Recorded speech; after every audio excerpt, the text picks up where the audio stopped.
சத்தியமங்கலம் மைசூரு தேசிய நெடுஞ்சாலையில் திம்பம் மலைப்பாதையில் மண் சரிவு ஏற்பட்டிருக்கிறது.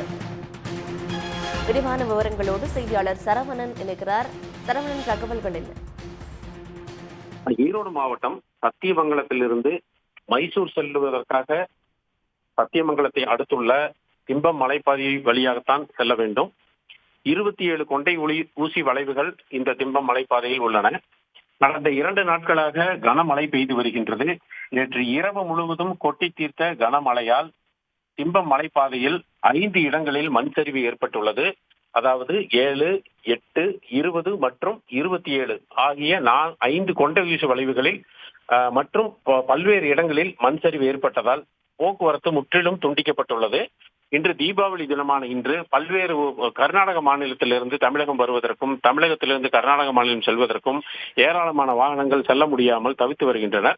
அனைவரும் ஆசனூர் கர்நாடகாவில் இருந்து வரும் வாகனங்கள் முழுவதும் ஆசனூரிலேயே நிறுத்தி வைக்கப்பட்டுள்ளது. சத்தியமங்கலத்திலிருந்து மைசூர் செல்ல வேண்டிய அனைத்து வாகனங்களும் பண்ணாரியில் நிறுத்தப்பட்டுள்ளன. மேலும் இது தவிர அங்கு ஆசனூரில் இருந்து ஒங்கல்வாடி செல்லும் வழியில் ஒரு புதிய பாலம் கட்டுவதற்காக மாற்றுப்பாதை ஒன்று அமைக்கப்பட்டிருந்தது. அந்த மாற்றுப்பாதையும் தற்போது வெள்ள நீரில் அடித்து செல்லப்பட்டு விட்டதால் அங்கும் போக்குவரத்து துண்டிக்கப்பட்டுள்ளது.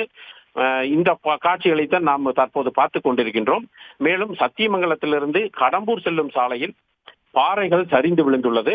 குறுகலான பாதை என்பதால் அங்கிருந்த சாலையோரம் ஏராளமான பாறைகள் உள்ளன. கனமழை காரணமாக அந்த பாறைகள் விழுந்து மரங்களும் விழுந்துள்ளதால் அந்த பாதையும் முற்றிலும் தடை செய்யப்பட்டுள்ளது.